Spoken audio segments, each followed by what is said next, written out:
अस्सलाम वालेकुम।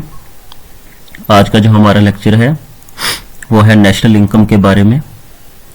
तो नेशनल इनकम जो है ये एक मैक्रो इकोनॉमिक्स में इसको डिस्कस किया जाता है और प्रिंसिपल्स ऑफ इकोनॉमिक्स में भी या इंट्रोडक्शन टू इकोनॉमिक्स में भी इसको हम डिस्कस करते हैं। तो बेसिकली जो नेशनल इनकम है ये इकोनॉमिक्स का सबसे इम्पॉर्टेंट टॉपिक हम इसको कह सकते हैं। ये सबसे इम्पॉर्टेंट टॉपिक है इकोनॉमिक्स का। तो आज हम नेशनल इनकम के बारे में पढ़ेंगे और उस साथ में नेशनल इनकम के जितने भी कंसेप्ट्स हैं हम उनको देखेंगे। ठीक है, तो नेशनल इनकम के जो कंसेप्ट में आप देख सकते हैं जो है different concept of national income and it's measurement. तो इसकी हम मेजरमेंट्स भी शॉर्टली जो है उसको भी डिस्कस करेंगे। तो आइए चलते हैं हम नेशनल इनकम। तो सबसे पहले हम डेफिनेशन, नेशनल इनकम की जो डेफिनेशन है वो क्या है उसको हम देखेंगे कि नेशनल इनकम बेसिकली ये होती क्या है। तो नेशनल इनकम बेसिकली जो पहली डेफिनेशन है वो अल्फ्रेड जो मार्शल ने डेफिनेशन लिखी थी, प्रोफेसर मार्शल ने, उसको हम देख लेते हैं कि वो क्या थी। Total market value of all final goods and services produced during a year by utilising the available resources of an economy is called national income. पूरी इकोनॉमी या पूरी एक कंट्री के जितने भी रिसोर्सेज हैं उनको फुली यूटिलाइज करके जो गुड्स एंड सर्विसेज प्रोड्यूस होती हैं उनकी मार्केट जो वैल्यू होती है उनको हम क्या कहते हैं, नेशनल इनकम कहते हैं या कौमी आमदनी कहते हैं। ठीक है, क्या है कौमी आमदनी या नेशनल इनकम? आपकी कंट्री के जितने भी जो है रिसोर्सेज हैं, ठीक है, उनको यूटिलाइज करके एक साल के अरसे में जितनी भी अशिया और खिदमात पैदा होती हैं उनकी बाजारी कीमत या मार्केट वैल्यू को हम क्या कहते हैं, कौमी आमदनी कहते हैं। अब प्रोफेसर फिशर ने भी इसकी एक डेफिनेशन दी है। तो प्रोफेसर फिशर ने क्या डेफिनेशन दी है? The quantity of goods and services which consumed in a year is called national income। इसने वो दूसरे तरीके से इसकी डेफिनेशन दी है। ठीक है, एक तो वो ऊपर से उसने जो मार्शल ने दिया वो जो प्रोडक्शन के हवाले से उसने डेफिनेशन दी है कि जो चीजें प्रोड्यूस होती हैं।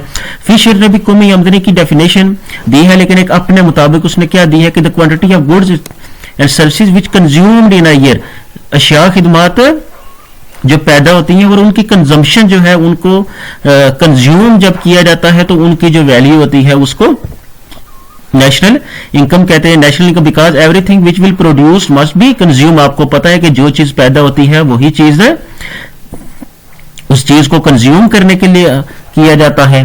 तो इसको हम कहते हैं प्रोफेसर मार्शल की डेफिनेशन ऑफ नेशनल इनकम।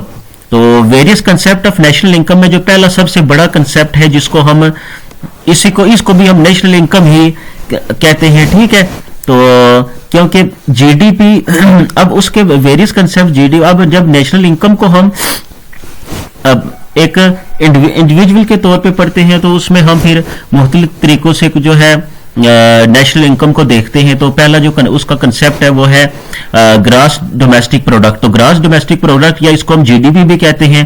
तो इसकी डेफिनेशन है the market value of all final goods. ठीक है, द मार्केट वैल्यू। ठीक है, पहला पोर्शन इस डेफिनेशन का है कि the market value of all final goods. दूसरा जो इस डेफिनेशन का पोर्शन है वो है final goods and services produced with in a country. तीसरा इस डेफिनेशन का जो पोर्शन है वो क्या है जी के in a country in a given period of time. ठीक है, इस ये जो डेफिनेशन है ग्रॉस डोमेस्टिक प्रोडक्ट की, इसके चार हिस्से हैं। अब the market value of all final and goods and services produced with in a country in a given period of time. ठीक है, किसी खास अरसे में किसी मुल्क की हदूद के अंदर पैदा की जाने वाली अशिया खिदमात की बाजारी कीमत को जीडीपी कहते हैं या ग्रॉस डोमेस्टिक प्रोडक्ट कहते हैं। Goods are valued at their market price. अब मार्केट प्राइस का क्या मतलब हुआ? All goods measure in the same units e g. Dollar in US. जितनी भी चीजें आपकी पैदा होती हैं उनकी जो वैल्यू है, मसलन आप देख लें कि अगर एक कंट्री में जो है 10 रुपए जो है प्रिंट किए जाते हैं, अब ये 10 रुपए आप 10 रुपए ये खुद में कुछ भी नहीं है जब तक इस 10 रुपए के बदले में आपको ये जो जितने भी ये जो यूनिट है 10, ठीक है, इनके बदले में आपको कोई गुड्स एंड सर्विसेज मुहैया ना की जाए, ये इनकम नहीं है, ठीक है। सपोज करते हैं ये नेशनल इनकम नहीं है 10 रुपए, इसके बदले में जितनी भी गुड्स एंड सर्विसेज प्रोड्यूस होती हैं उनकी मजमूई जो मालियत होती है उनको हम नेशनल इनकम कहते हैं। तो ये 10 रुपए मार्केट पड़े हुए हैं, इनके बदले में आपके पास मार्केट में कुछ नहीं है, तो ये 10 रुपए नेशनल इनकम आप नहीं है।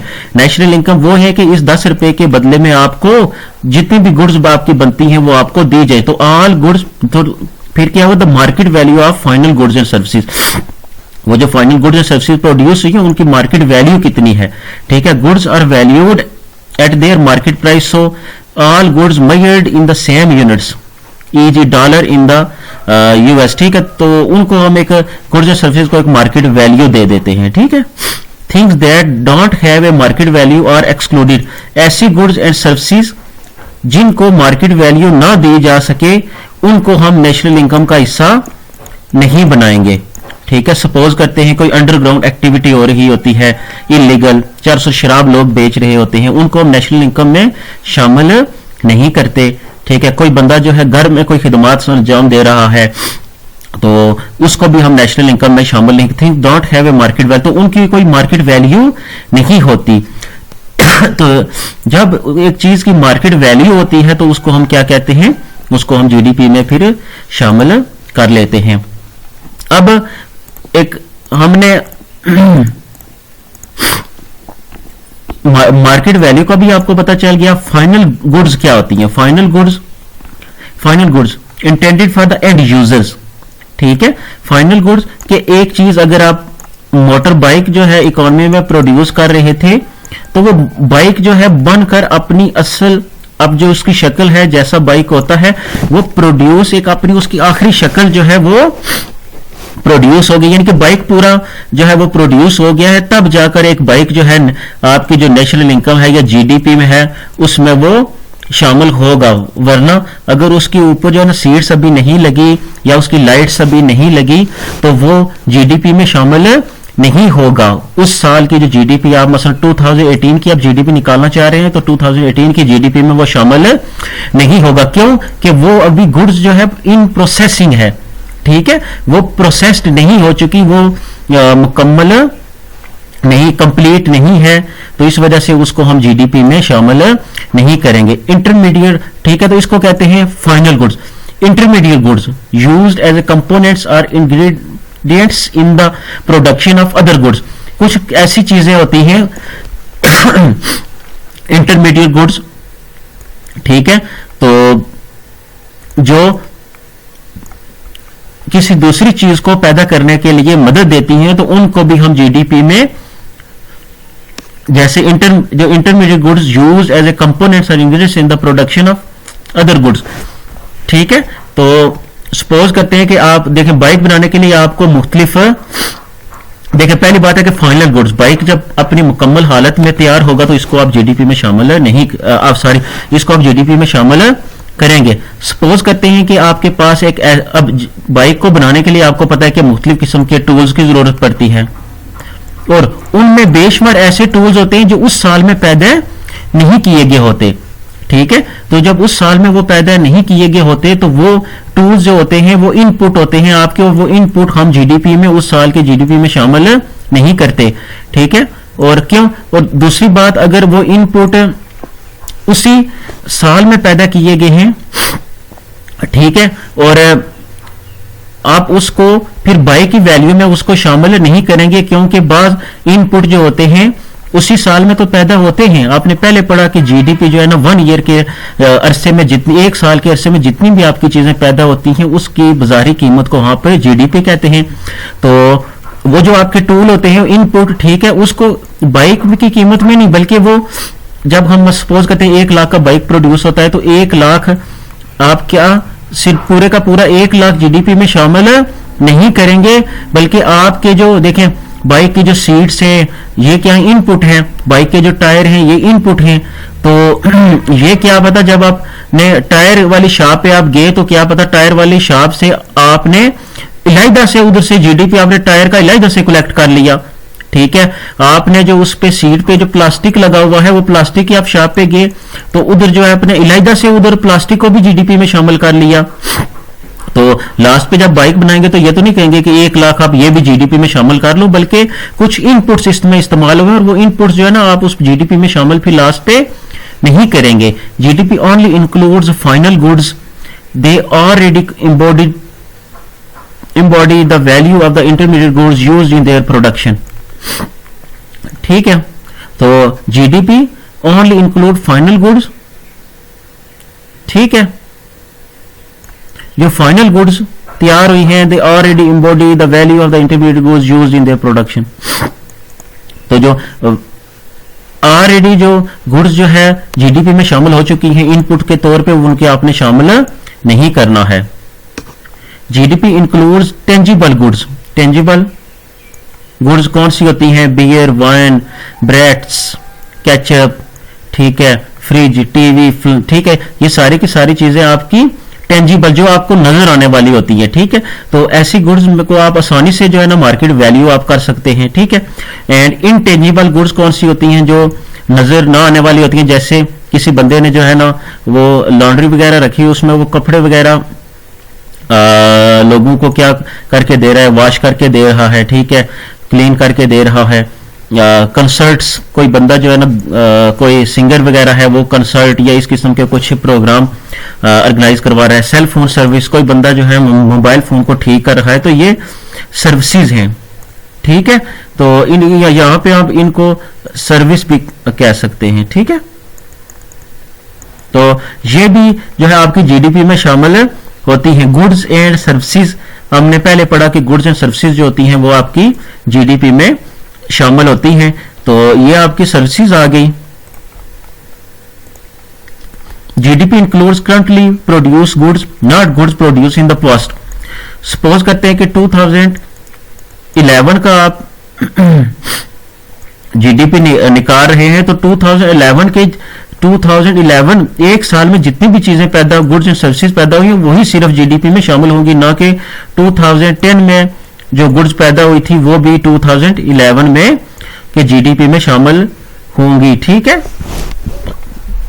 जिस अरसे में आप निकालना चाह रहे हैं उसी अरसे की आप गुड्स एंड सर्विसेज को सिर्फ जो है आप इसमें शामिल करेंगे, ना कि पिछले साल की बनाई हुई गुड्स एंड सर्विसेज को उसमें शामिल करेंगे। क्यों? कि वो प्रीवियस ईयर में वो चीज शामिल हो चुकी है।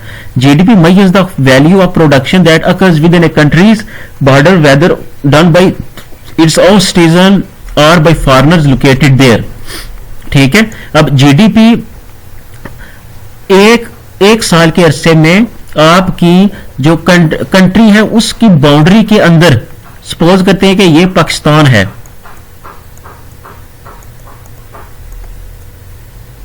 अब इस पाकिस्तान में जितने भी लोग आपके ये काम कर रहे हैं, इन सारों ने जितनी भी गुड्स एंड सर्विसेज प्रोड्यूस की हैं उनकी मार्केट में वैल्यू को आप जीडीपी कहेंगे, ठीक है। लेकिन आपकी जो एक्सपोर्ट होती हैं,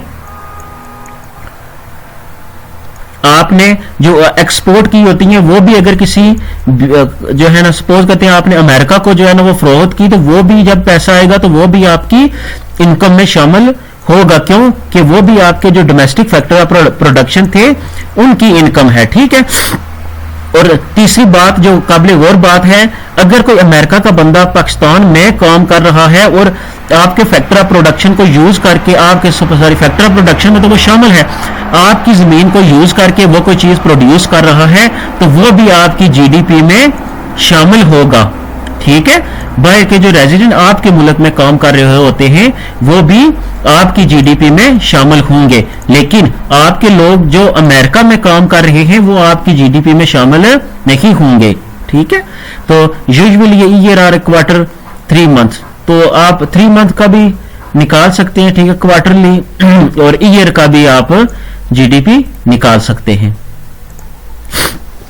the components of GDP, GDP के और कंपोनेंट्स क्या क्या होते हैं, कहां कहां से आप जीडीपी को कलेक्ट कर सकते हैं। Total spending is classified into 4 components. ठीक है। कंजम्पशन है, इसमें आपकी इन्वेस्टमेंट है, गवर्नमेंट परचेजेस है, ठीक है। Net export, next export means X minus M. Suppose अब जीडीपी में एक चीज आपने 10 रुपए की क्या की, एक्सपोर्ट की, आपने एक चीज जो है ना बाइक बनाया और आपने अमेरिका को क्या कर दिया, एक्सपोर्ट कर दिया, आपके पास 10 रुपए आ गए, 10 रुपीज आपके पास आ गई। माइनस इंपोर्ट्स, आपने अमेरिका जो है 5 रुपए वाली एक चीज जो है ना पेंसिल क्या लेते हैं वो अपनी कंट्री में जो है ना इंपोर्ट की, तो जीडीपी में आप क्या करेंगे, फिर दोनों का जो है क्या करेंगे, एक्स माइनस एम। तो आपको कितने रुपए जो है ना बच गए, 5 रुपए, 5 रुपए। तो 5 रुपए आपका क्या है, नेट एक्सपोर्ट है, ठीक है। तो ये नेक्स्ट एक्सपोर्ट अपनी आप जीडीपी में इसको शामिल करेंगे, ठीक है। These components added up to GDP denoted Y, तो इसको आप वाई से फिर जो है वाई से डिनोट करते हैं, ठीक है। नेशनल इनकम या GDP is equal to C plus I plus G plus X N, net export, next export means X minus M, ठीक है। ये आपको एग्जांपल मैंने दी है। अब कंजम्पशन क्या है, basically consumption is total spending, ठीक है। कंपोनेंट्स हो सकते हैं जीडीपी के, बेशुमार कंपोनेंट्स हैं। तो पहला कंजम्पशन है, तो is the total spending by household और गुड्स एंड सर्विसेज, जितने भी आपके हाउस होल्ड के वो जितनी भी चीजों पर वो स्पेंड करते हैं, ठीक है, उस तरीके से भी हम जीडीपी को कैलकुलेट कर सकते हैं। नोट ऑन हाउसिंग कॉस्ट, ठीक है। फॉर रेंटर्स, अगर एक बंदा जो है रेंट देखें, एक for renters consumption includes only rent payments, एक बंदा जो है कंज्यूम कर रहा है, रेंट दे रहा है, ठीक है, एक हाउस का, तो वो जीडीपी में शामिल होगा। तो फॉर होम ओनर्स, एक बंदा जो है 1 लाख रुपए का मकान ले रहा है, ठीक है, सपोज करते हैं consumption includes the imputed rental value of the house, ठीक है, but not the purchase price और मॉर्गेज पेमेंट्स, ठीक है। तो उसने 10 लाख रुपया दिया, ठीक है, उसको उसने क्या, उसको उसने या जिसको हम बयाना कहते हैं, एडवांस कहते हैं, या कोई बाज़ औक़ात हम जो है कोई चीज अपनी गिरवी रखकर कोई मकान भी लेते हैं, ठीक है। तो ये जीडीपी में शामिल नहीं होगा, बल्कि जीडीपी में क्या शामिल होगा, सिर्फ वो जो रेंट उसका ले रहा है। क्यों कि वो जो मकान है वो क्या पता किस, वो बहुत क्या पता पिछले अरसे में बना हो, ठीक है। तो आखिर पे हम उसमें जो शामिल चीज करेंगे वो उसका रेंट शामिल करेंगे, ठीक है। तो अब देखें कि जो सिर्फ अगर वो मकान सपोज करते हैं कि 2011 में उस बंदे ने वो मकान खरीदा, तो वो मकान जिसने पहले बनाया था उसने भी पहले एक बार वो जीडीपी में शामिल कर चुका होगा, ठीक है, और उसको जीडीपी में शामिल किया जा चुका होगा। अब जो बंदा जो है 1 लाख रुपए का उस बंदे से मकान खरीद रहा है और फिर 10,000 रुपया वो आगे जो है उसको रेंट पे लगाएगा, तो जीडीपी में शामिल सिर्फ 10,000 होगा, ना कि 1 लाख रुपया। क्यों कि वो 1 लाख, ये डबल काउंटिंग की मिस्टेक हो जाती है फिर जीडीपी में, बल्कि वो जो 10,000 है वही सिर्फ जो है आपकी जीडीपी में शामिल होगा, क्योंकि वो 1 लाख रुपया पहले शामिल हो चुका होगा। Investment, investment is the total spending on goods that will be used in the future to produce more goods, ठीक है। अगर आप इन्वेस्टमेंट के जरिए से आप जीडीपी को निकालना चाहें तो इन्वेस्टमेंट में आपकी कौन कौन सी चीजें शामिल होती हैं। इन्वेस्टमेंट में आपकी कैपिटल इक्विपमेंट, ठीक है, जो मशीन्स एंड टूल्स आपने खरीदे हैं, स्ट्रक्चर फैक्ट्रीज आपने बनाई हैं, ऑफिस बिल्डिंग है आपकी, हाउसेज जो आपने बनाए हैं, inventories, goods produce but not yet sold, ठीक है। इन्वेंट्रीज जो आपकी गुड्स जो है बन तो चुकी हैं लेकिन वो सोल्ड नहीं हुई, वो नहीं बेची जा सकी, तो वो भी आपकी इन्वेस्टमेंट में शामिल है, वो आप जीडीपी में शामिल कर सकते हैं। जब आप जीडीपी एट फैक्टर कॉस्ट को निकालेंगे तो शामिल कर सकते हैं आप। Note, investment does not mean the purchase of financial assets like stock and bonds. एक बात याद रखनी है कि जब आप स्टॉक एंड बॉन्ड्स में आप इन्वेस्टमेंट करते हैं, ठीक है, तो ये वाली आपकी जो इन्वेस्टमेंट है ये जीडीपी में शामिल नहीं होती, क्योंकि ये गुड्स एंड सर्विसेज नहीं है, ठीक है। क्यों कि ये वाली जो चीजें हैं ये आपकी जीडीपी में शामिल होंगी जब आप इन्वेस्टमेंट के तरीके से आप जीडीपी को मेजर करना चाहें। Government purchases is all spending on the goods and services purchased by the government at the federal, state and local levels expenditure। ठीक है, अगर आप एक्सपेंडिचर के जरिए से, टोटल एक्सपेंडिचर के जरिए से जीडीपी को कैलकुलेट करना चाहें तो क्या है जी, एक्सपेंडिचर ऑन सैलरीज। आपको पता है कि गवर्नमेंट की कुछ स्पेंडिंग्स होती हैं, ठीक है, गुड्स एंड सर्विसेज पर परचेज करती है by government at federal level, ठीक है, and at local level. Local और फेडरल लेवल पे गवर्नमेंट कुछ स्पेंडिंग करती है, expenditure on salaries, roads, schools, parks, इस पे करती है, ठीक है, ये तो प्रोडक्शन करती है। आप जितने भी गवर्नमेंट के एक्सपेंडिचर्स हैं उनको आप शामिल कर सकते हैं जब आप नेशनल इनकम को निकालते हैं। लेकिन एक बात आपने याद रखनी है कि जी एक्सक्लूड गवर्नमेंट के जो एक्सपेंडिचर हैं वो एक्सक्लूड कर जाते हैं जब आप ट्रांसफर पेमेंट्स, अगर गवर्नमेंट को सच एज सोशल सिक्योरिटीज और unemployment insurance benefits, pensions, accidental allowances, stipend और पुअर स्टूडेंट्स, तो गवर्नमेंट ने जितने भी एक्सपेंडिचर जो है मसलन पुअर को जो दिए होते हैं कुछ पैसे, जो है ना एक्सीडेंट हो जाए तो लोगों को जो है ना 5-5, 10-10 लाख रुपए जो गवर्नमेंट दे रही होती है वो जीडीपी में आपकी शामिल नहीं होंगे। क्यों? कि वो not for the sake of purchases goods and services, ठीक है, वो कोई गुड्स एंड सर्विसेज को गवर्नमेंट ने परचेज, वो कोई जो है ना कंसेप्ट ये नहीं है कि गवर्नमेंट ने कोई गुड्स एंड सर्विसेज परचेज किए, बल्कि गवर्नमेंट ने ट्रांसफर पेमेंट्स दी हैं, ठीक है, इंतकाल अदायगियां दी हैं, ठीक है, पेंशंस जैसे होती है, एक्सीडेंटल अलाउंस हो गया, स्टाइपेंड होगा फॉर पुअर स्टूडेंट्स, ठीक है, सोशल सिक्योरिटीज हो गई, अनएम्प्लॉयमेंट अलाउंस, कोई बंदा बेरोजगार है, ठीक है, तो उसको उनको जो है ना कुछ दे दिए। जैसे कोरोना वायरस से जब वायरस आया तो गवर्नमेंट ने जो है जो पुअर फैमिलीज थी उनको 10,000 पर मंथ दिए, तो वो 10,000 पर मंथ जो है ना वो जीडीपी में शामिल नहीं होंगे, वो एक ट्रांसफर पेमेंट्स थी। नेट एक्सपोर्ट, ठीक है, नेट एक्सपोर्ट हमने पढ़ चुके हैं, export minus imports. Export represent foreign spending on the economies goods and services. Export किसे कहते हैं? जो फॉरेन लोग आपकी लोकल जो गुड्स एंड सर्विसेज पर जो स्पेंड करते हैं। इंपोर्ट्स क्या होती है? Imports are the portion of C, I and G that are spend on goods and services produced abroad. जो गुड्स एंड सर्विसेज बैरून मुल्क पैदा होती हैं और आपका जो पैसा उन पे खर्च होता है, ठीक है, उनको हम इंपोर्ट्स कहते हैं। जो आपकी पोर्शन सी, आई और जी है, ये पोर्शन उन पे खर्च होता है, उसको हम क्या कहते हैं? इंपोर्ट्स कहते हैं। अब आगे दो तरीकों का जो है ना जीडीपी होता है, एक को हम कहते हैं नॉमिनल जीडीपी, दूसरे को हम कहते हैं रियल जीडीपी। तो नॉमिनल जीडीपी होता है the GDP collected at current price year prices और same year prices is called nominal GDP. It's other name is without inflation adjusted GDP. अगर जीडीपी आप करंट प्राइसेस पे इसको मेजर कर रहे हैं, जैसे 2020 का जीडीपी और 2020 की प्राइसेस पे ही आप उसको कलेक्ट कर रहे हैं, तो इसको हम नॉमिनल जीडीपी कहते हैं। और अगर 2020 का आप जीडीपी निकाल रहे हो लेकिन आप प्राइसेस जो है ना 2019 की, 2011 की, 2008 की आप रख रहे हैं, तो फिर आपका ये जीडीपी कौन सा जीडीपी होगा? ये जीडीपी आपका रियल जीडीपी होगा, ठीक है।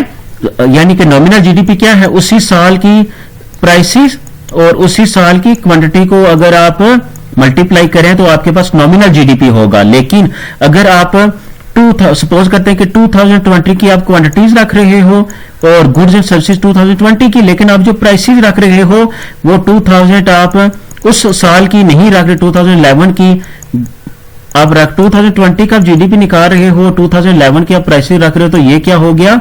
ये रियल जीडीपी हो गया, ठीक है। नॉमिनल जीडीपी कैलकुलेशन इसकी करेंगे। सपोज करते हैं कि ईयर है कोई 2010 है, 2011 है, 2012 है। जीडीपी का नॉमिनल जीडीपी कैसे कैलकुलेट करते हैं? 2000 और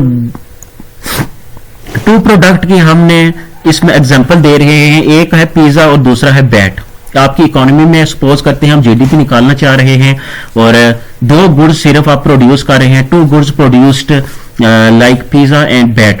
तो जब आप पिज्जा एंड बैट को प्रोड्यूस करेंगे तो हम जीडीपी निकालना चाह रहे हैं कि 2010 में आपकी इकोनॉमी ने कितना कंट्रीब्यूट किया, ठीक है, आपकी नेशनल इनकम में, ठीक है, आपके कंट्री ने आपकी नेशनल इनकम में कितना आपकी जो फैक्टर ऑफ प्रोडक्शन है उसमें आपकी इकोनॉमी में कितना जो है वेल्थ को या कितना आपकी नेशनल इनकम में कंट्रीब्यूट किया, तो हम देखते हैं कि 2010 में जो प्राइसेस थी, ठीक है, और वो 2010 में पिज्जा की जो प्राइस थी वो 1 थी, ठीक है, और क्वांटिटी आपकी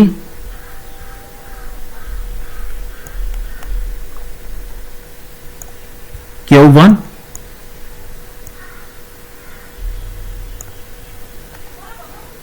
ये यहां पे आप इसको जो है एक मिनट, यहां से थोड़ा सा जो है मिसअंडरस्टैंडिंग होगी मुझे। यहां पे अब आप यहां पे लिख सकते हैं जी के price P1 and Q1, price P2 and Q2, ठीक है। तो यहां पर ये जो ईयर है ये है ना गुड ए, ठीक है, या गुड 1, ये गुड बी बैड, ठीक है, गुड ए पिज्जा होगी, गुड जो बी है वो क्या होगी, बैड होगी। तो प्राइस ऑफ 1 यानी कि गुड 1 की प्राइस, क्वांटिटी ऑफ 1 यानी कि गुड 1 की क्वांटिटीज, ठीक है। P2 price of good 2, Q2 quantity of good 2। तो 2010 में जो आपकी क्वांटिटी थी पिज्जा, उसकी जो 100 यूनिट्स आप प्रोड्यूस कर रहे थे और एक यूनिट की जो प्राइस थी वो क्या थी आपकी 1 थी, ठीक है। और पिज्जा 2011 में आपने पिज्जा प्रोड्यूस किया 150 और उसकी जो प्राइस थी 2011 में वो 2 हो गई। और 2012 में आपने पिज्जे की 200 यूनिट प्रोड्यूस किया और उसकी एक यूनिट की प्राइस जो है ना 3 है। इसी तरह 2010 में आपने क्वांटिटी 2, ठीक है, क्वांटिटी 2 क्या है, बैट है, प्राइस 2 किसकी प्राइस, क्वांटिटी 2 की प्राइस यानी कि बैट की प्राइस। आपने 50 बैट्स प्रोड्यूस किए और एक जो बैट की कीमत है वो 2 रुपए है। आपने 100 जो है बैट प्रोड्यूस किए एंड 100 जो बैट की प्राइस है वो 3 है। एंड सॉरी 100 बैट की प्राइस नहीं बल्कि एक बैट की प्राइस 3 है। उसके बाद आपने 150 जो है बैट को प्रोड्यूस किया और एक बैट की जो प्राइस है वो 2012 में कितनी होगी, 4 हो गई। अब आपने जो कैलकुलेट करना है, कैलकुलेट नॉमिनल जीडीपी पर 2010, 2011 एंड 2012। 2010, 2011, 2012 में आपने नॉमिनल जीडीपी को कैलकुलेट करना है। दूसरा इसी टेबल से आपने कैलकुलेट करना है, calculate real GDP for 2010, 2011 and 2012। 2010 price is base year price. आपको पता है कि जब हम जीडीपी रियल जीडीपी निकालेंगे तो आपका 2000 जो है 10 है उसको हम बेस ईयर प्राइस रखेंगे, क्यों कि वो बेस ईयर प्राइस पे रियल जीडीपी निकलता है। यहां से आप देख सकते हैं नॉमिनल जीडीपी। तो फार्मूला है बेसिकली नॉमिनल जीडीपी को निकालने के लिए P मल्टीप्लाई बाई Q। लेकिन यहां पर गुड्स जो है कितनी है, 2 गुड्स हैं, तो फिर दरमियान में प्लस आएगा P मल्टीप्लाई बाई फिर Q, P1 Q1 multiply by P2 Q2। तो यहां पर हम फिर प्राइस 2010 में जो आपके पिज्जा प्रोड्यूस हो रहा था उसकी एक यूनिट की प्राइस 1 थी और यूनिट आप प्रोड्यूस कर रहे थे 100। पिज्जा प्राइस 2 बैट थी, तो प्राइस 2 2010 में उसकी प्राइस थी 2 और आप कितनी क्वांटिटीज प्रोड्यूस कर रहे थे 2050। ये ठीक है। 2010 का हम क्या कर रहे हैं, नॉमिनल जीडीपी निकाल रहे हैं। फार्मूला है P मल्टीप्लाई बाई Q का, ठीक है। जितनी भी ज्यादा गुड्स हो, अगर तीसरी एक और गुड्स जो है कंट्री पैदा करे तो हम यहां पे प्लस करके एक और गुड्स जो है इसमें शामिल है कर लेते हैं। 1 को 100 से मल्टीप्लाई करेंगे 100 प्लस 2 को 50 से मल्टीप्लाई करेंगे तो आपके पास 1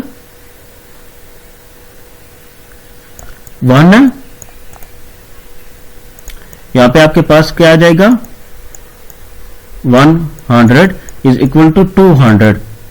तो 2010 में आपका जीडीपी कितना आ गया, नॉमिनल जीडीपी 2010 में आपका जो नॉमिनल जीडीपी है वो तो आपका जो जीडीपी यहाँ पे आ गया वो 200 है। ऐसे ही आप 2011 की प्राइसेस को 2011 की क्वांटिटी से मल्टीप्लाई करेंगे तो 600 आएगा। 2012 की प्राइसेस को 2012 की क्वांटिटी से मल्टीप्लाई करेंगे तो 1200 आपके पास आ जाएगा। अब when 2010 is base year, then आपने जीडीपी, कौन सा जीडीपी कैलकुलेट करना है, रियल जीडीपी को। तो 2010 का जो रियल जीडीपी है वो तो यही आएगा क्योंकि बेस ईयर की प्राइसेस और क्वांटिटीज वो सेम ही हैं। अब 2011 का आप जब जीडीपी निकालेंगे तो 2011 की आप क्वांटिटीज, 2011 में आपने पिज़्ज़ा की 150 क्वांटिटीज को प्रोड्यूस किया, ठीक है। अभी हम प्राइसेस नहीं लिखेंगे, ठीक है, मल्टीप्लाई बाई, यहां पे आपने 2011 में आपने प्रोड्यूस की जो क्वांटिटीज वो बैट की वो 100 थी, लेकिन आप कौन सी प्राइसेस के साथ उसको मल्टीप्लाई करेंगे, 2010 की। तो 2010 की जो प्राइस है वो 1 है और 2010 में बैट की जो एक बैट की कीमत है वो 200 है, तो इसको आप मल्टीप्लाई करेंगे तो ये आपके पास 350 आ जाएगा, ठीक है। ऐसे ही आप जब 2012 का रियल जीडीपी निकालेंगे तो 2010 की प्राइसेस लेंगे, ठीक है। ये देखें प्राइसेस सेम ही है, क्वांटिटीज आपकी चेंज हो रही हैं, ठीक है, प्राइसेस सेम ही है, क्वांटिटीज, तो इसको हम कहते हैं रियल जीडीपी। तो रियल जीडीपी जो निकालने का वो ये फायदा ये होता है कि आप देख रहे होते हैं कि आपकी जो इकोनॉमी है उसमें सिर्फ प्राइसेस के बढ़ने के साथ तो जीडीपी तो नहीं बढ़ रहा, ठीक है।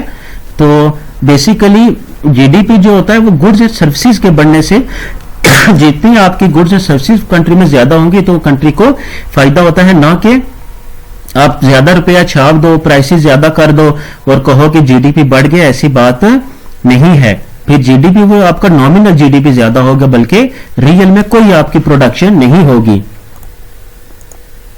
उसके बाद है नेक्स्ट जो कंसेप्ट है नेशनल इनकम का, वो है gross national product. Gross national product is the market value of all final goods and services produced by an economy during 1 year, it is known as. अब जीडीपी और GNP में सिर्फ एक बात का फर्क होता है,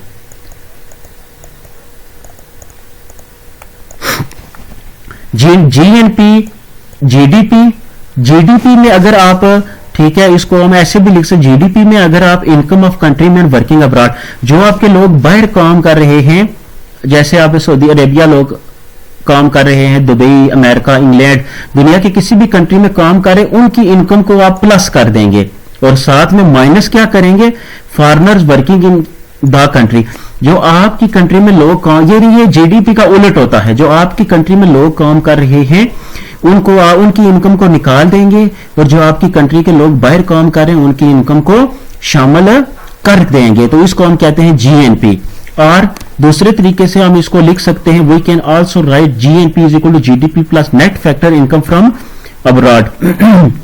नेट फैक्टर इनकम इसी चीज को कहते हैं, net factor income from abroad means that जो आपकी कंट्री में इनकम जो लोग ले रहे हैं लेकिन वो बाहर के बंदे हैं उनको हम माइनस कर देंगे, और जो बाहर हम आपकी कंट्री के लोग जो बाहर काम कर रहे हैं और वो इनकम कंट्री में भेज रहे हैं उसको आप माइनस, आपस में माइनस जब करेंगे दोनों की, जो एक आपकी देखें ए नामी बंदा पाकिस्तान में काम कर रहा है लेकिन वो इनकम ले रहा है लेकिन वो बंदा अमेरिका का है, एक सऊदी अरेबिया में बंदा काम कर रहा है, ठीक है, लेकिन वो बंदा जो है वो पाकिस्तान का है, तो दोनों वो इनकम ले रहा है, ठीक है, तो माइनस कर देंगे दोनों की, तो आपके पास क्या आ जाएगा, net factor income from abroad.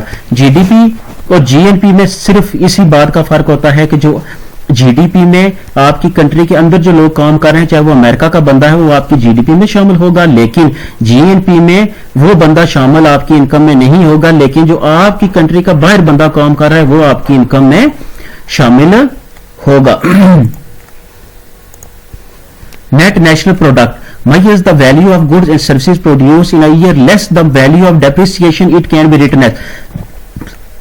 Next GDP का थर्ड पे कंसेप्ट है वो है national income, sorry national income का जो वेरियस नेक्स्ट कंसेप्ट है वो है नेट नेशनल प्रोडक्ट। तो net national product measures the value of goods and services produced in a year less। अच्छा, जीएनपी से अगर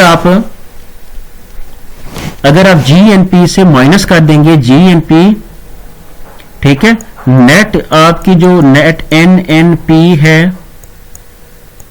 इज इक्वल टू GNP से अगर आप माइनस कर देंगे इसको, डेप्रिसिएशन कॉस्ट को, तो आपकी नेट नेशनल प्रोडक्ट बन जाएगी। ठीक है, नेट नेशनल प्रोडक्ट्स को आप निकालने के लिए क्या करेंगे, GNP से माइनस करेंगे किसको, डेप्रिसिएशन कॉस्ट को। GNP हमने निकाल चुके हैं पहले, ग्रॉस नेशनल प्रोडक्ट। ठीक है, तो उसमें से आप माइनस करेंगे किसको, डेप्रिसिएशन कॉस्ट को। डेप्रिसिएशन कॉस्ट क्या होती है, सपोज करते हैं कि जितनी भी आपकी एक साल में जो आपकी मशीनों की तोड़ फोड़ हुई, ठीक है, और वो जो आपके फिक्स्ड कैपिटल था, आपका फिक्स्ड कैपिटल से मुराद आपने मशीनें लगाई हुई थी, उनकी तोड़ फोड़ हुई, आपकी जो इलेक्ट्रिसिटी थी आपकी, उसमें आपने एक जो है ना फैक्ट्री में आपने इलेक्ट्रिसिटी, उसमें जो है ना वो खराबी पैदा होगी, तो आपको वो तो नहीं लेनी पड़ेगी। तो ये सारे की सारी, आप कोई मशीन अगर खराब हो गई है तो ये सारे की कॉस्ट आप उसमें से निकालेंगे, किसमें से, GNP से। तो आपके पास क्या आ जाएगा, नेट नेशनल प्रोडक्ट या NNP आ जाएगा। पर्सनल इनकम, पर्सनल इनकम को उर्दू में आप कहते हैं शख्सी आमदनी। शख्सी आमदनी, personal income is the aggregates of all individual incomes which are received directly by the individual in their hands during 1 year as reward for their productive services. जितनी भी आपकी कंट्री में सर्विसेज, गुड्स एंड सर्विसेज को produce करने वाले लोग हैं, उनके हाथों में जब इंडिविजुअल इनकम आती है तो वो उनकी क्या होती है, पर्सनल इनकम, ये शख्सी आमदनी होती है। लेकिन उस शख्सी आमदनी में से वो क्या करते हैं, पर्सनल इनकम में से जब कॉर्पोरेट प्रॉफिट टैक्स, जो प्रॉफिट टैक्स जो फैक्ट्रीज पे करती हैं, जो ऑर्गेनाइजेशन पे करती हैं, उसको जब एक नेशनल इनकम आपके पास होती है, ठीक है, उसमें से आप क्या करते हैं, कॉर्पोरेट प्रॉफिट टैक्स जब कंपनीज निकालती हैं, उसके बाद कंट्रीब्यूशन फॉर सोशल सिक्योरिटीज, कोई जो है इंश्योरेंस वगैरह जमा करवानी होती है, उसके जो जो मतलब फैक्ट्रीज या ऑर्गेनाइजेशन को वो मुख्तलिफ ऑर्गेनाइजेशन जो है ना सपोर्ट कर रही होती है, ठीक है, इंश्योर्ड होती हैं, उनका वो टैक्स जो है ना भी काटा जाता है। ठीक है, तो उसको भी माइनस किया जाता है। प्लस गवर्नमेंट ट्रांसफर पेमेंट्स, और इसमें प्लस की जाती है वो वाली गवर्नमेंट ट्रांसफर, गवर्नमेंट के जो अंतकाल अदायगियां होती हैं वो पर्सनल इनकम में प्लस की जाती हैं। ठीक है, जैसे कुछ सैलरीज वगैरह, पेंशंस हो गई, स्टाइपेंड हो गए, तो वो पर्सनल इनकम में जमा होते हैं। ठीक है, प्लस बिजनेस ट्रांसफर पेमेंट्स, जो बिजनेस कर रहे होते हैं उसमें जो उनको इंतकाल अदायगियां अगर दी जाती हैं, plus transfer payment from abroad, अगर बाहर से आपको कोई जो है ना कोई तोहफे तोहफे भेज रहा है, ठीक है, कोई आपको इंतकाल अदायगियां हासिल हो रही हैं जो बगैर काम के आपको हासिल हो रही हैं, ठीक है, उनको आप शख्सी आमदनी में जमा करते हैं। तो कौन सी चीज हम निकालते हैं, corporate profit tax minus contribution for social securities, इनको निकालकर बाकी चीजें जमा करके आपके पास शख्सी आमदनी होती है, असल जो आपकी आमदनी होती है। उसके बाद जो है एक कंसेप्ट है डिस्पोजेबल पर्सनल इनकम। अब आपके पास जब वो इनकम आती है उसके बाद उसमें से कुछ जो है आपको गवर्नमेंट को जो है टैक्स पे करना पड़ता है।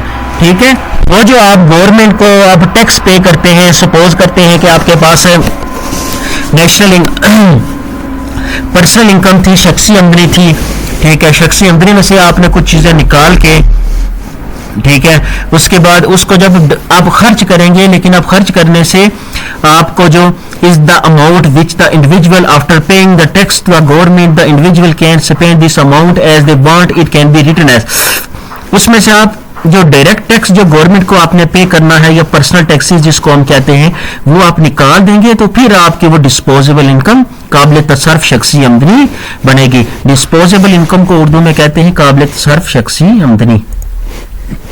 Measurement of national income. अब नेशनल इनकम को मेजरमेंट करने के 3 तरीके हैं। एक, या तो आप प्रोडक्शन मेथड के जरिए निकालें, या तो इनकम मेथड के जरिए निकालें, या आप एक्सपेंडिचर मेथड के जरिए निकालें। प्रोडक्शन मेथड जितनी भी चीजें आपकी कंट्री में प्रोड्यूस हुई उनकी वैल्यू को शामिल कर दें, ठीक है, जैसे हम पहले निकाल भी चुके हैं, जीडीपी निकाला है। इनकम मेथड, जितने भी लोग आपकी कंट्री में, या प्रोडक्शन मेथड को आप छोड़कर इनकम मेथड को अगर निकालें तो ये भी ठीक है, कोई गलत नहीं है। इनकम मेथड है कि आप सारी के सारी लोगों की गुड्स एंड सर्विसेज को प्रोड्यूस करने के बदले में जो उन्होंने रिटर्न हासिल किया उसकी इनकम का, जैसे आप सर्कल फ्लो डायग्राम में हमने पढ़ा था, एक साइड के आप हाउस होल्ड होते हैं और दूसरी साइड पे आपके क्या होते हैं, हाउस फर्म्स होती हैं, ठीक है।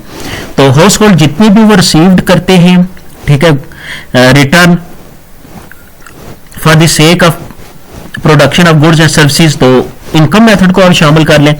और एक्सपेंडिचर मेथड में आप दोनों को छोड़कर ऊपर वाले production method, expenditure sorry income method को आप एक्सपेंडिचर जितने भी गुड्स एंड सर्विसेज पर जो एक्सपेंडिचर होते हैं उनको आप जमा करके भी तब भी आप जो है नेशनल इनकम को निकाल सकते हैं।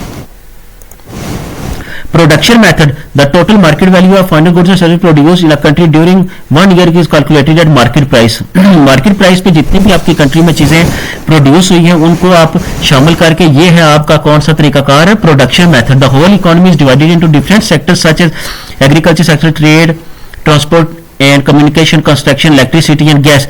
जितनी भी आपकी ये इकोनॉमी में जो आपके इंस्टीट्यूशन है, अदारे हैं, इन्होंने जितना भी आप एग्रीकल्चर सेक्टर है, इंडस्ट्रियल सेक्टर है, ट्रेड है, ट्रांसपोर्टेशन है,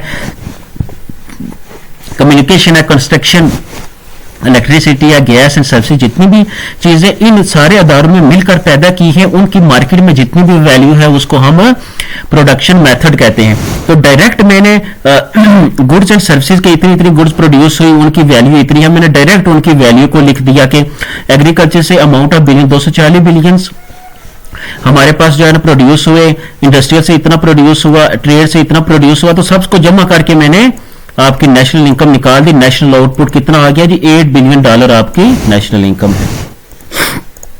उसके बाद इसमें आपने देखना है कि प्रॉब्लम्स बेसिकली क्या हैं, प्रिकॉशंस।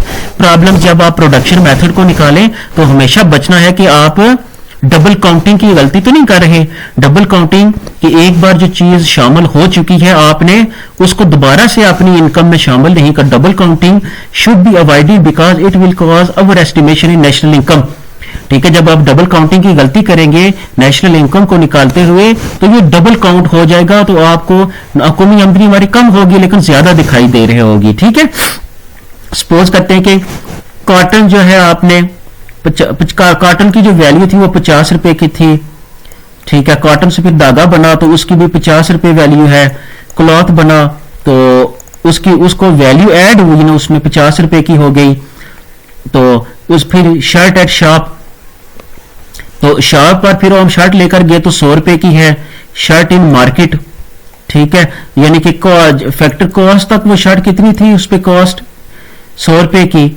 शर्ट इन मार्केट में आई 100 रुपए की और वैल्यू एडिशन हो गई और ये टोटल आपकी नेशनल इनकम में शामिल होना चाहिए 350 का। 50 प्लस 50 100 प्लस 50 कितना हो गया, 100 200 300 एंड 350।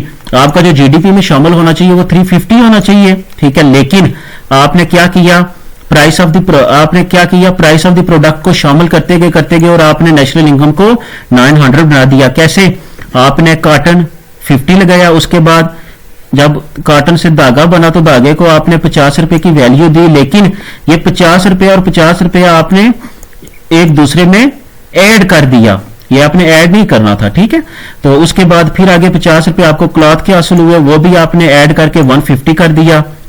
ठीक है, आपने यहां पे 150 नहीं करना था, क्यों कि आपने यहां पे देखा, आपने क्या किया, आपने इसको 150 नेशनल इनकम में, मैंने कहा यहां पे 150 आपने नेशनल इनकम में शामिल नहीं करना, क्यों कि ये आपका 50 पिछले वाला और ये वाला 100 पहले ही वो जीडीपी में शामिल हो चुके हैं। यहां पर वो जो कोई वैल्यू क्रिएट हुई ऐड हुई वो आपने शामिल करनी थी, तो वो 50 है। ठीक है, ना कि 150 है। ठीक है, ऐसे ही आप सारी वैल्यू को डबल काउंट आपने कर दिया और आपने जीडीपी निकाला 900, लेकिन जीडीपी असल में जो होना चाहिए था वो 350 होना चाहिए।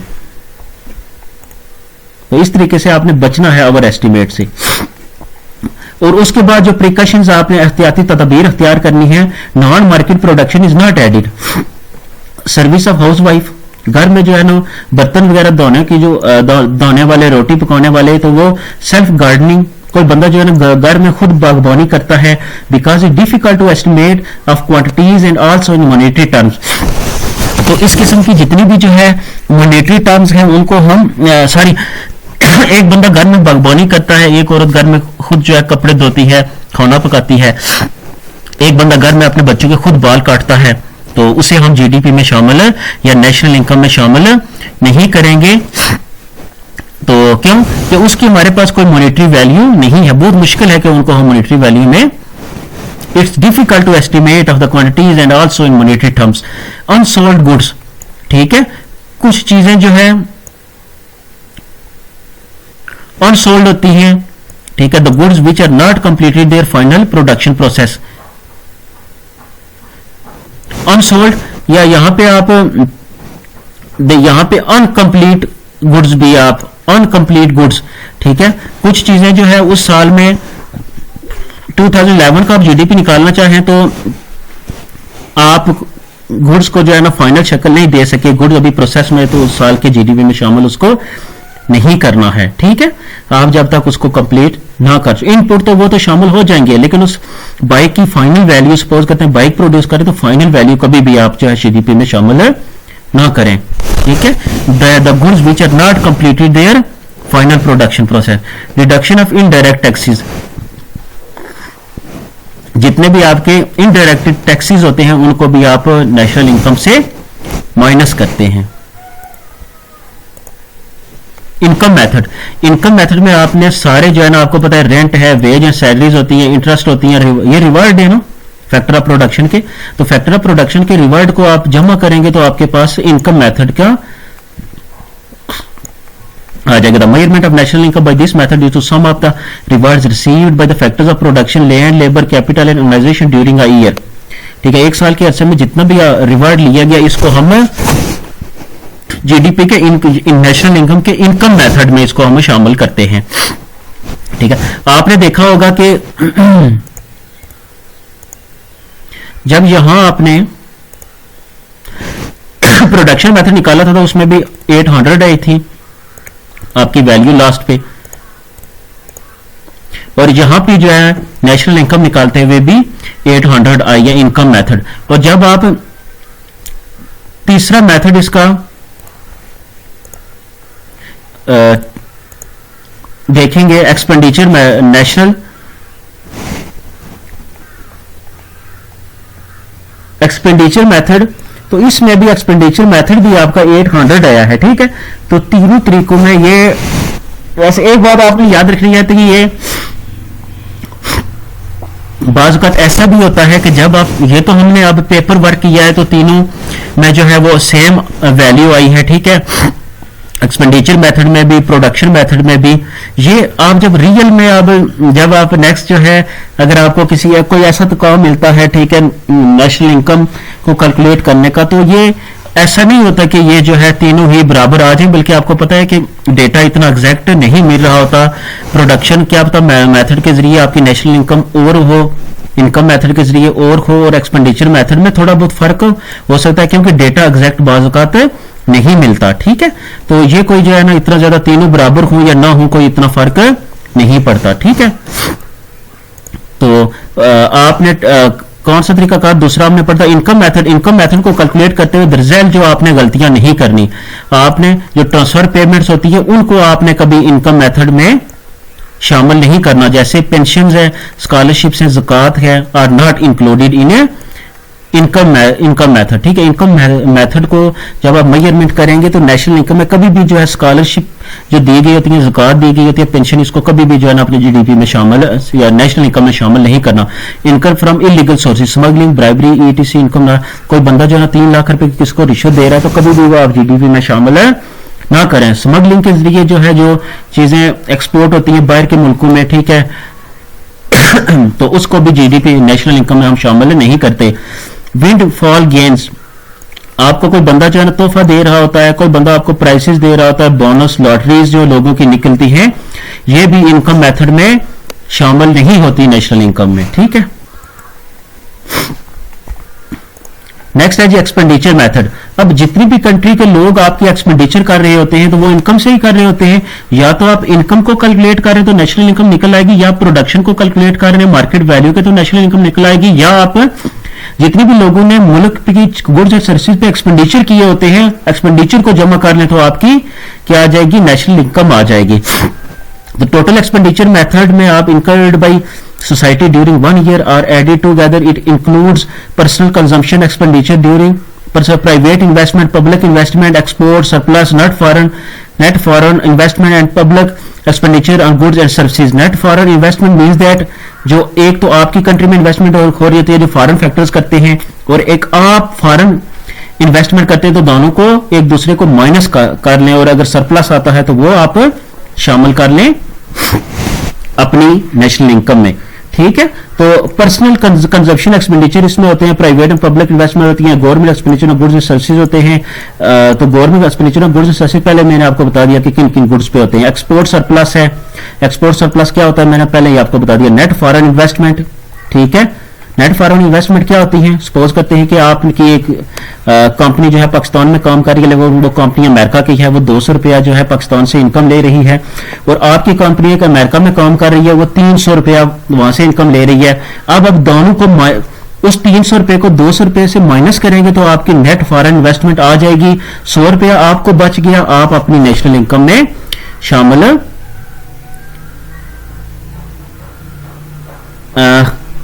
the total expenditure incurred by society during 1 year are added together. It includes personal consumption expenditure, private investment, public investment. अच्छा, ये हम बेसिकली सारी इनकम को हम इसमें शामिल नहीं करेंगे, बल्कि उस जो आपने इन्वेस्टमेंट पे जो एक्सपेंडिचर किए होते हैं, ठीक है, तो इन्वेस्टमेंट पे आपने वहां अगर आपने एक बंदा पाकिस्तान में काम कर रहा है, आपने एक पाकिस्तान में एक प्रोजेक्ट लगाया और उस पर आपने 300 रुपये अमेरिका के बंदे ने पाकिस्तान में प्रोजेक्ट लगाया और उसने 300 रुपये उस पर खर्च किया, और हमने एक जो है ना अमेरिका में लगाया, ठीक है, तो हमने जितनी भी उस पे हमने कंजम्पशन उस पे हमने एक्सपेंडिचर किए वो, और पाकिस्तान में जो एक्सपेंडिचर हुए जो अमेरिका ने किए उसमें से हम उसको माइनस करके नेट फॉरेन इन्वेस्टमेंट निकाल लेंगे। ठीक है, तो इसमें सारे के सारे आपके एक्सपेंडिचर मेथड में आपने जितने कंट्री के आपने एक्सपेंडिचर किए होते हैं उसको हम शामिल करते हैं। ठीक है, तो नेशनल एक्सपेंडिचर जो आपके 800 हो गए, तो ये आप इन नेशनल इनकम आप कहेंगे कि हमारी 800 आ गई।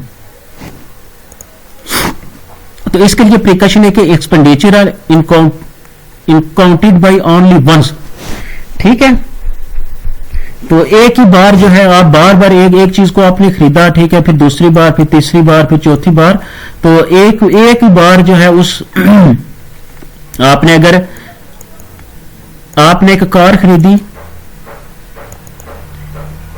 5 लाख की, न्यू कार थी, 5 लाख रुपए की आपने खरीदी, तो आपकी ये 5 लाख जो है ये एक्सपेंडिचर में first of all national income में तो शामिल होंगे, लेकिन सेकंड वही कार आपने 6 लाख की दी, तो ये आपकी नेक्स्ट जो है ये नेशनल इनकम में शामिल नहीं होंगे। एक्सपेंडिचर अकाउंटली ओनली वंस जो है एक ही बार जितने एक्सपेंडिचर होते हैं वो शामिल होते हैं। Expenditure on second hand goods is not included in national income. ठीक है, सेकंड हैंड जो गुड्स होती हैं उन पे जो एक्सपेंडिचर होते हैं वो नेशनल इनकम में शामिल नहीं होते, जैसे मैंने कार की आपको मिसाल दी। Expenditure on transfer payments, pension, etc ये नेशनल इनकम में शामिल नहीं होते, ये पहले ही आपको बता दिया। तो अभी भी जो है चले किस किस्म का कोई अबकाम रह गया हो तो आप जो है मुझसे जो है पूछ सकते हैं, तो और इंशाअल्लाह लेक्चर्स को बेहतर बनाने की कोशिश की जाएगी। ठीक है, और भी आप चलें इसको आप बेसिक करें। ठीक है, तो नेक्स्ट जब आप जो है और भी अगर इसके हवाले से कुछ पढ़ना चाहें या कोई भी किसी किस्म का आपको कोई भी किसी भी जो है आपको लाइन में या किसी भी टॉपिक की आपको समझ नहीं आई नेशनल इनकम की, तो आप इसमें से पूछ सकते हो। ठीक है, तो चले आपकी भी जो है इस्लाह होती रहेगी और साथ में मेरी भी। वस्सलाम।